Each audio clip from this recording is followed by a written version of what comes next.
We're close to the Lincoln Memorial, some pretty good shelter if we have the storm hit us before we're done. But this next memorial here is the Vietnam Memorial, and so we're kind of jumping around in time, way out of order, but you're getting still a sense of how diverse our park is and the subject matter it represents and the way it represents it. Of course, the Vietnam War is part of the Cold War, and that the United States fought against the communist world from the 1940s all the way until the 1990s, early 1990s. The Vietnam War was easily the most controversial phase of this Cold War.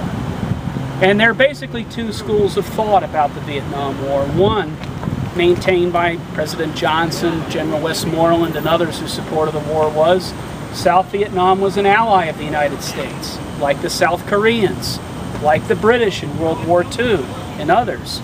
They were threatened with invasion, and to maintain our credibility in the world against a communist alliance with nuclear arms and with many, many soldiers, we had to defend our ally.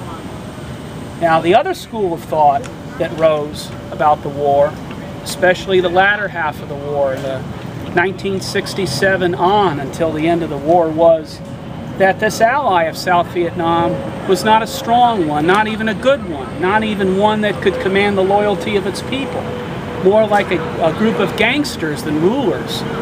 So what kind of an ally could it make in a very difficult war? And was fighting in South Vietnam the right place for the United States to make its stand against the rising tide of communism in Southeast Asia? They maintained the school of thought that it was an impossible war to begin with.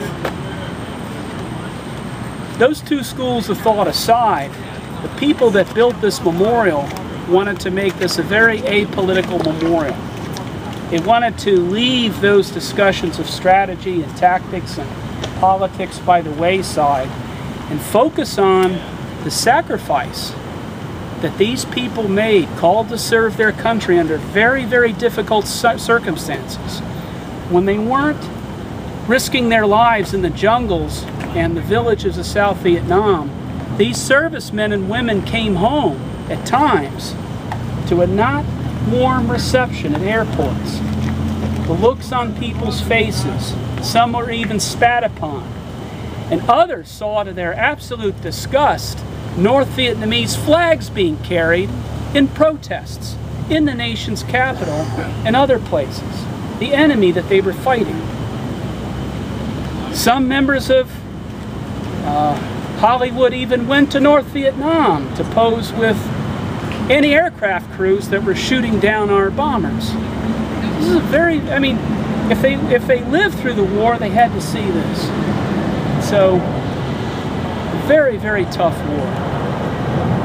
And 58,000 never returned home.